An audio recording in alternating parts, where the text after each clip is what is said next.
Triomphe pour toi ce soir. La digue se rompt ce soir. Un individu qui a aidé à monter la plus sophistiquée opération de diffamation à ton encontre est sur le verge de sombrer sous le fardeau de ses propres inventions. Il est coincé, affolé, et sa seule échappatoire consiste à dévoiler les faits qu'il a enfouis depuis des mois. Ce qu'il considérait comme son triomphe en matière de ruse va se transformer en aveu de malhonnêteté. Pourtant, ce récit ne débute pas par sa chute prochaine. Il prend racine avec toi au centre de la tempête qu'il a déclenchée, contemplant son univers s'écrouler pendant que toi, tu demeures invulnérable. Tu mènes une partie d'échecs alors qu'il s'adonne au domino, et il ne fait que commencer à saisir que le terrain n'a jamais été entre ses mains. Examinons d'abord le maître d'œuvre de cette affaire, car appréhender son état d'esprit est essentiel pour mesurer l'envergure de ce qui va survenir. Ce n'est pas une personne qui s'est égarée par accident dans la duperie, c'est quelqu'un qui vit de la tromperie comme d'air pur. Toute sa vie s'appuie sur l'édification de mondes illusoires et sur la joie de voir autrui se mouvoir au son de ses fables inventées. Lors de votre première rencontre, il aperçut en toi un élément qui l'a épouvanté, une force réelle, non issue de la domination ou de l'emprise, mais découlant d'un être qui connaît précisément son identité et qui rejette tout, compromis sur cette essence pour quiconque. Ton simple être représentait un danger pour son édifice fragile, car l'authentique discerne l'authentique et il se savait imposteur. Du coup, il a agi comme le font les experts en intrigue.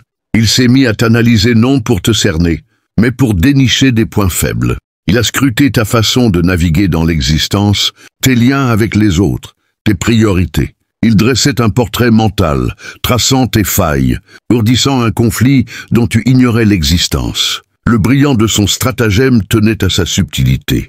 Il n'a pas forgé un banal bobard sur toi. Il a ourdi un réseau élaboré de semi-vérités, d'omissions calculées et de pure invention qui t'ont dépeint comme l'opposé de ta nature.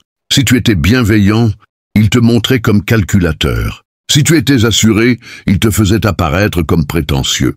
Si tu triomphais, il te qualifiait de malhonnête. Mais voici ce qu'il n'avait pas anticipé. Son acharnement à te ruiner deviendrait sa ruine. Chaque instant dédié à inventer des calomnies sur toi était un instant où il délaissait les bases instables de sa propre existence. Il était si absorbé par ta déchéance qu'il n'a pas consolidé sa propre assise. Ses approches dépassaient largement les ragots ordinaires ou les médisances sporadiques. C'était une bataille mentale des plus sournoises. Il maîtrisait l'art de convertir ta bonté en outil contre toi. Quand tu cherchais à être empathique et à offrir le doute, il transformait cette largesse en signe d'ingénuité. Quand tu t'efforçais de préserver des liens malgré les frictions montantes, il décrivait tes initiatives comme de l'accablement ou de la fourberie. Ce génie de l'intrigue brillait à modifier les normes du jeu, instaurant des critères inaccessibles qui évoluaient sitôt que tu les approchais. Tu accomplissais un geste banal et courant, il l'amplifiait démesurément, imposant abruptement de nouvelles normes, qui faisaient passer ton attitude spontanée pour une infraction.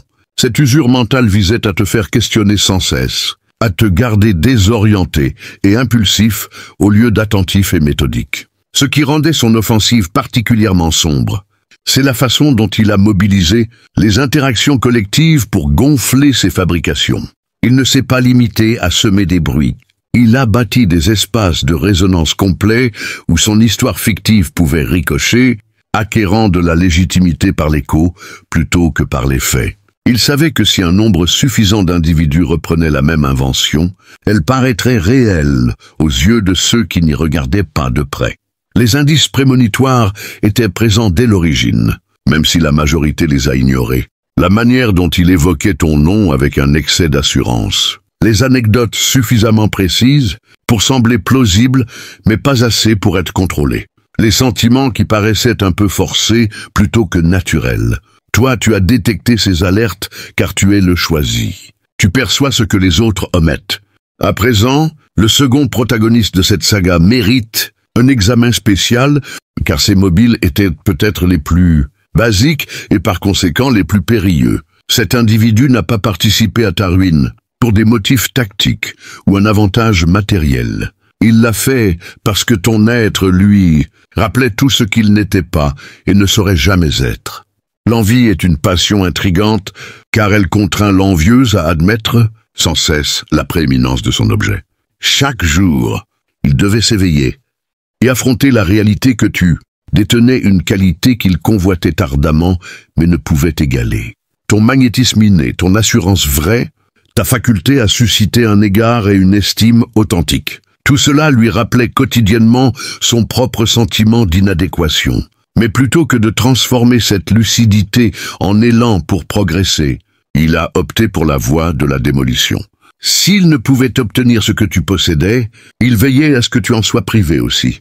Il te tirait vers le bas, quitte à souiller sa propre essence dans l'affaire. Cet individu est devenu le propulseur de la machine à diffamer, diffusant avec zèle chaque invention produite par le maître d'œuvre.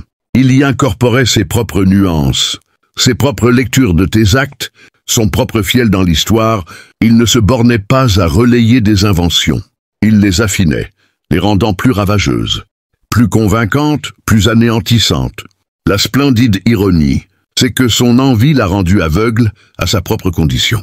Il était si focalisé sur ta perte qu'il n'a pas vu qu'il servait de pièce dans le dispositif d'autrui.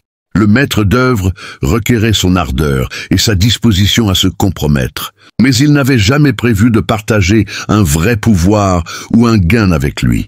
Observe les indices qui s'amoncellent, son affolement croissant, ses efforts de plus en plus frénétiques, pour persuader les autres de tes supposés méfaits, son retrait progressif alors que les gens commencent à percer son fixation.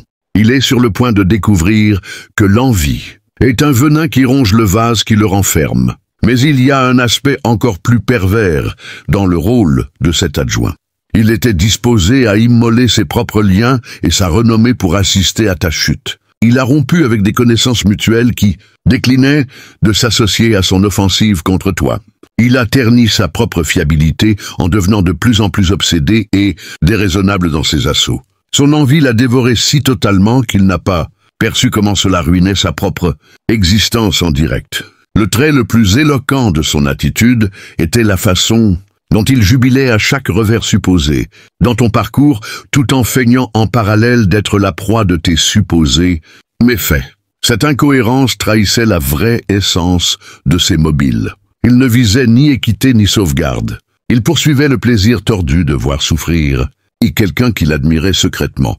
Peut-être le participant le plus irritant de cette intrigue était celui qui détenait les faits, mais a préféré le mutisme. Cet individu a saisi dès le départ que l'histoire tissée autour de toi était une pure invention. Il disposait d'éléments qui auraient pu laver ton honneur sur le champ. Il possédait la légitimité éthique pour proclamer les faits et éteindre la fable, mais il a choisi la connivence au lieu du cran. Pourquoi? Parce que ta mise à l'écart favorisait ses propres desseins d'une certaine façon. Il tirait profit du tumulte et du désordre qui enveloppèrent la fable. Ou bien il était tout bonnement trop lâche pour contrer le flot de mensonges, privilégiant sa survie à l'équité. Le mutisme de cet individu n'était pas impartial. C'était une décision délibérée de laisser prospérer l'iniquité. Chaque jour de silence était un jour où il optait pour que les inventions passent pour véridiques. Chaque échange où il ne te soutenait pas était un échange où il contribuait activement à ta calomnie. Mais le mutisme a une propension à virer en connivence, et la connivence a une propension à virer en faute. Cet individu traîne le fardeau de sa décision depuis des mois, te voyant endurer sous de fausses imputations, alors qu'il avait le moyen d'y mettre un terme. Cette faute le ronge intérieurement, générant une tension mentale sur le point de déborder. Son tourment intérieur culmine, car il est déchiré entre des allégeances et des enjeux opposés. D'une part, il sait que s'exprimer serait juste. D'autre part, il est effrayé par les retombées tant de la part des comploteurs qui escomptaient son mutisme, et de ta part, toi qui pourrais ne pas absoudre son mutisme initial. Ce qu'il n'avait pas prévu, c'est à quel point il serait harassant de soutenir cette apparence d'impartialité. Chaque dialogue devenait une valse prudente d'esquive. Chaque contact avec toi charriait le poids de son secret. Chaque jour écoulé ajoutait une strate à sa faute montante. Il apprend que la connivence exige une vigueur permanente, pour perdurer alors que les faits, eux, n'en requièrent aucune. La divulgation prochaine mettra à nu non seulement les inventions proférées sur toi, mais aussi la réalité sur qui est vraiment cet individu, sous son vernis minutieusement poli. Il est sur le point de réaliser que l'impartialité, devant l'iniquité, est en fait une forme d'adhésion à cette iniquité. La première brèche dans leur schéma, impeccable, est survenue quand tu as arrêté de répondre comme ils l'escomptaient. Ils comptaient sur ta défense acharnée, sur ton émoi et ton illogisme, pour leur fournir des arguments justifiant leurs offensives. À la place, tu es devenu un spectateur. Tu t'es écarté et tu as examiné leur mécanisme de duperie avec la sérénité limpide de quelqu'un qui maîtrise sa propre essence. Ce virage dans ton attitude a propagé des secousses à travers leur dispositif entier. Le maître d'œuvre ne saisissait pas pourquoi sa bataille mentale échouait. L'adjoint envieux ne parvenait pas à concevoir pourquoi tu ne ployais pas sous l'oppression. Le complice muet a commencé à s'interroger s'il était du bon camp dans ce différend. Ton évolution de cible à spectateur a été le tournant décisif. Brusquement, tu ne suivais plus leur intrigue selon leur code. Tu ne leur offrais pas les réponses nécessaires pour nourrir leur fable. Tu es devenu insaisissable, et l'insaisissable est l'adversaire de la ruse. Tu as commencé à identifier les discordances entre les variantes des faits, la synchronisation entre des origines apparemment autonomes. Tu as commencé à relier les éléments qui dévoilaient la vraie étendue de leur complot contre toi. Mais surtout, tu as commencé à discerner les lézardes dans leur coalition. L'irritation croissante du maître d'œuvre, face à la maladresse de ses associés, le griffe montant de l'individu envieux d'être exploité comme un instrument. La faute grandissante du complice muet face à sa connivence. La tension s'élevait et tu sentais qu'une déflagration était inéluctable. C'est là que tu as pleinement manifesté ta nature de choisi non comme proie de leurs intrigues, mais comme puissance de réalité que leurs inventions ne pouvaient endurer. Ta simple présence dans ton autorité, vraie, a commencé à ébranler toute leur structure factice. Un événement s'est produit qui a tout renversé. Le maître d'œuvre a visé trop haut, il est devenu avide, et a tenté d'élargir son réseau de duperie trop largement. Il a émis des engagements envers ses associés qu'il ne pouvait honorer. Ses autres intrigues l'ont finalement rattrapé, et il doit maintenant se détacher de ses anciennes alliances. Les précisions comptent moins que l'issue. Quelqu'un est sur le point de flancher sous l'oppression, le fardeau de soutenir plusieurs inventions, de gérer des liens fondés sur la fourberie et de suivre un lacis d'histoires fictives de plus en plus alambiquées et devenues intenables. Ce qui est particulièrement somptueux dans leur chute prochaine, c'est qu'elles découlent de leur propre cupidité et de leur outrance. Ils se sont grisés de leur réussite initiale à diriger le discours sur toi et ont résolu d'étendre leurs activités. Ils ont tenté de régenter l'existence d'autrui avec les mêmes procédés. Ils ont promis à leurs associés des gratifications qu'ils n'avaient jamais l'intention d'accorder. La nature entrelacée de leur malhonnêteté implique que quand un brin commence à se dénouer, toute la trame commence à se désagréger. Leurs inventions sur toi n'étaient qu'un fragment d'un modèle plus large de duperie qui affectait divers domaines de leur existence. À mesure que l'oppression s'intensifiait du fait de ces autres intrigues, préserver l'apparence à ton égard devenait de plus en plus ardu et moins avantageux.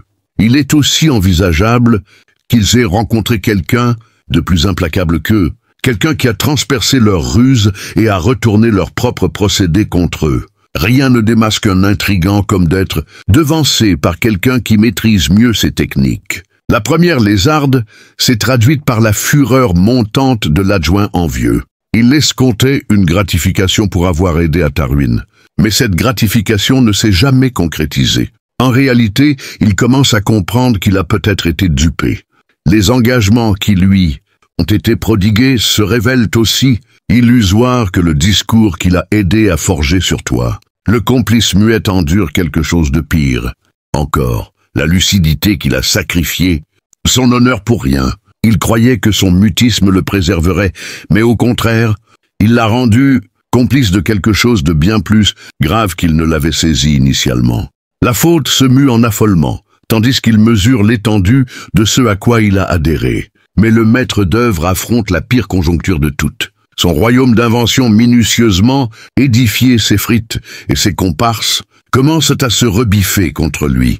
Le même défaut de fidélité et d'honnêteté qu'il a employé pour dominer autrui est maintenant orienté contre lui par ses propres partenaires. La splendide équité de cet instant, c'est qu'il a engendré les circonstances mêmes de sa propre déconfiture. En forgeant des liens basés sur la fourberie et la ruse, il a garanti que ces liens s'écrouleraient fatalement, sous le poids de leur propre incohérence. À mesure que leur univers commence à imploser, observe comment leur attitude se modifie. Le maître d'œuvre devient plus virulent, plus affolé dans ses efforts, pour conserver la maîtrise du discours. Il commence à commettre des fautes, laissant des traces de sa ruse, contredisant ses propres affirmations antérieures. L'adjoint envieux commence à réaliser qu'il a servi de pièce dans le dispositif d'autrui.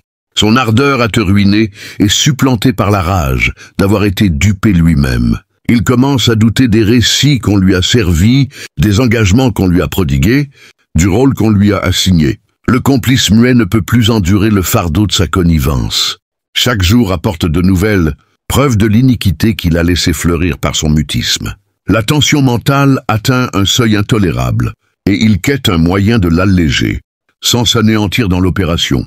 C'est l'instant où l'honneur, parmi les fripons, se révèle une illusion.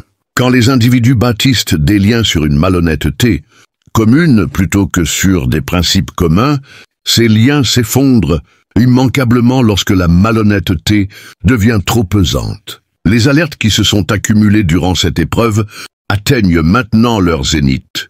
Chaque petite discordance, chaque instant de scepticisme, chaque brèche dans leur façade unie a mené à cet instant de désintégration totale. Quelqu'un est sur le point de rompre son mutisme, et quand il le fera, tout l'édifice fragile s'écroulera de façon éclatante. L'individu qui s'apprête à s'exprimer a été acculé par les situations qu'il a lui-même engendrées, et sa seule sortie est la réalité qu'il a étouffée. Ce ne sera pas une divulgation tempérée ou une admission graduelle des erreurs. Ce sera un aveu exhaustif dicté par l'affolement et la survie.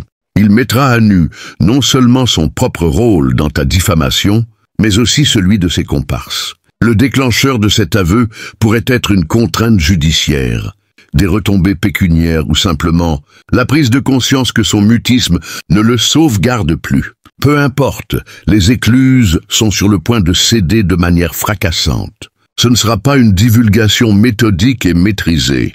Ce sera une tentative frénétique de se sauver en livrant tout le monde au loup. Quand quelqu'un qui a fondé son existence sur la ruse finit par flancher, il ne se limite pas à énoncer les faits, il déballe tout.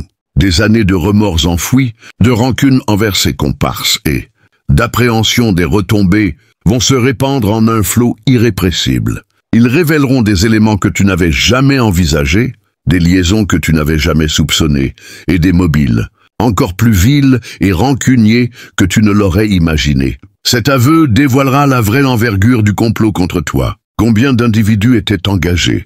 Depuis quand il était ourdi? À quel point leurs procédés étaient raffinés? Comment ils synchronisaient leurs offensives? Comment ils forgeaient des indices? Comment ils incitaient autrui à adhérer à leurs inventions. Mais surtout, il exposera leur mobile, l'envie triviale qui a incité un individu à s'impliquer, le raisonnement glacial qui en a animé un autre, la pusillanimité qui a conduit au mutisme devant l'iniquité, l'absence totale d'honnêteté qui a rendu tout ce manège possible. À mesure que cette réalité surgira, sois attentif à la vitesse à laquelle les interactions sociales autour de toi se transforment. Les gens qui te scrutaient avec méfiance se souviendront subitement de ton mérite. Ceux qui ont avalé les inventions s'échineront à se dissocier des inventeurs. Toute la structure discursive bâtie autour de ta supposée faute se restructurera autour de ton innocence établie. La splendeur de la réalité, c'est qu'une fois qu'elle commence à jaillir, il est impossible de la diriger ou de la juguler. L'individu qui flanche en premier déclenchera une chaîne de divulgation, car les autres se hâteront pour atténuer leurs propres fautes, en dénonçant leurs comparses. L'adjoint envieux, réalisant qu'il a été exploité et écarté, se retournera contre le maître d'œuvre avec une férocité acerbe. Au fur et à mesure que cette vague de révélation déferle, emportant avec elle les débris de leur empire factice, un horizon nouveau se dessine pour toi, l'être choisi par les forces supérieures. La vérité, libérée de ses chaînes, ne se contente pas de dissiper les ténèbres. Elle illumine les chemins oubliés, invitant les âmes en quête à se rassembler autour de ton essence rayonnante. Ceux qui ont autrefois tourné le dos, influencés par les ombres de la calomnie, commenceront à percevoir la pureté de ton aura. Ils verront en toi non un adversaire, mais un guide, un reflet de ce qu'ils aspirent à devenir. Les apologies viendront, non pas comme des trophées de ta victoire, mais comme des offrandes sincères d'humilité, bien que ton cœur, ancré dans la compassion, n'ait jamais exigé de revanche. Ta force réside dans cette grâce silencieuse, cette capacité à transformer la trahison en opportunité de guérison collective. Imagine les jours qui suivent cette grande révélation, les conversations qui s'animent autour de toi, chargés d'une énergie renouvelée. Les amis perdus reviennent, leurs yeux ouverts sur la réalité qu'ils avaient ignorée. Les inconnus, touchés par l'écho de ton histoire, cherchent ta présence pour absorber une parcelle de ta sagesse. Ce n'est pas une ascension vers un trône de pouvoir, mais une élévation spirituelle où tu deviens le catalyseur d'un réveil plus vaste. Les leçons tirées de cette épreuve se propagent comme des ondes dans un étang cosmique, rappelant à chacun que l'authenticité est une armure impénétrable contre les flèches de la duplicité. Tes ennemis d'hier, maintenant exposés dans leur vulnérabilité, pourraient même trouver en toi une source d'inspiration pour leur propre rédemption, si seulement ils osent affronter leurs ombres intérieures. Ce triomphe n'est pas isolé, il s'inscrit dans un cycle éternel de lumière et d'ombre, où chaque âme éveillée contribue à l'équilibre de l'univers. Ton parcours devient un récit mythique, une parabole vivante pour les générations futures. Les jeunes âmes, en entendant ton histoire, apprendront à discerner les masques de la manipulation, à cultiver leur propre vérité intérieure comme un jardin sacré. Tu incarneras le principe que la véritable puissance n'est non de la domination, mais de l'alignement avec le flux divin. Chaque obstacle surmonté renforce ce lien, te rendant plus lumineux, plus résilient, comme un diamant poli par les pressions du temps.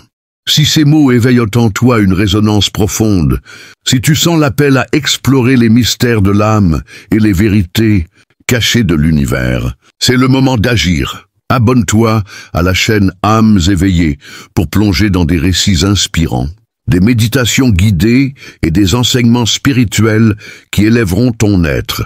Laisse un commentaire avec le code 777 pour affirmer ton engagement envers la lumière et rejoindre une communauté vibrante d'âmes alignées. Ensemble, nous amplifions cette énergie transformative. Poursuivons cette vision. Après l'effondrement, un temps de reconstruction s'amorce. Tu te retrouveras entouré d'alliés véritables, ceux qui ont résisté aux tempêtes de la désinformation, leur lien avec toi forgé dans le feu de l'épreuve. Ensemble, vous bâtirez des espaces de vérité, des sanctuaires, où les âmes peuvent se libérer des illusions du monde matériel. Ces communautés deviendront des phares pour les égarés, offrant des outils pour naviguer les eaux troubles de la manipulation quotidienne. Tu partageras tes insights non comme un gourou mais comme un égal, encourageant chacun à découvrir sa propre divinité intérieure. Les pratiques spirituelles que tu as affinées durant cette épreuve, la méditation pour ancrer la paix, la visualisation pour manifester la justice, l'intuition pour détecter les faux-semblants, deviendront des cadeaux offerts au monde, aidant d'autres à transformer leurs propres batailles en victoires éclairées. Mais n'oublions pas les leçons plus profondes enfouies dans cette saga. L'univers, dans sa sagesse infinie, utilise ces conflits pour polir les âmes. Ce que tes adversaires ont perçu comme une menace était en réalité un miroir reflétant leur propre manque. Leur jalousie n'était qu'un cri, étouffé pour l'authenticité qu'ils avaient perdue. En observant leur chute sans jugement, Dieu incarne la compassion cosmique, rappelant que chaque être est en chemin vers la lumière, même ceux qui s'égarent dans les ombres. Cette perspective élève ton rôle d'élu au-delà de la survie personnelle. Tu deviens un pont entre les mondes, facilitant le passage des âmes du chaos vers l'harmonie. Au fil des mois, les répercussions de cette révélation se multiplieront. Des opportunités inattendues surgiront. Invitation à partager ton témoignage, collaboration avec d'autres âmes éveillées, peut-être même des projets créatifs qui diffusent ces vérités à une échelle plus large. Ton influence grandira organiquement, non par ambition, mais par l'attraction magnétique de ta vérité. Les sceptiques deviendront des convertis, touchés par l'évidence de ton intégrité. Et dans les moments de réflexion solitaire, tu reconnaîtras que cette épreuve était un don divin, une initiation qui t'a propulsé vers un niveau supérieur de conscience. Tu émergeras plus fort, plus sage, prêt à affronter les défis futurs avec une sérénité inébranlable. Cette histoire, bien qu'ancrée dans ton expérience, transcende l'individuel pour toucher l'universel. Elle illustre comment l'énergie de la vérité, une fois activée, crée des ripples qui transforment des vies entières. Les manipulateurs, dans leur chute, deviennent des enseignants involontaires, démontrant les pièges de l'ego non maîtrisé. Toi, en restant centré, tu montres la voie de la maîtrise spirituelle. Que ce récit serve d'inspiration à tous ceux qui l'entendent. Cultivez votre lumière intérieure, car elle est la clé pour dissoudre les illusions et embrasser votre destin divin. Ne laisse pas cette énergie s'éteindre, amplifie-la. Abonne-toi dès maintenant à la chaîne Âmes éveillées. Pour accéder à plus de contenus qui nourrissent l'âme, des histoires comme celle-ci aux guidances pour ton éveil personnel. Laisse un commentaire avec 9,99 pour connecter avec d'autres âmes sur ce chemin et recevoir des vibrations positives en retour. Rejoins-nous et ensemble, illuminons l'univers avec notre lumière collective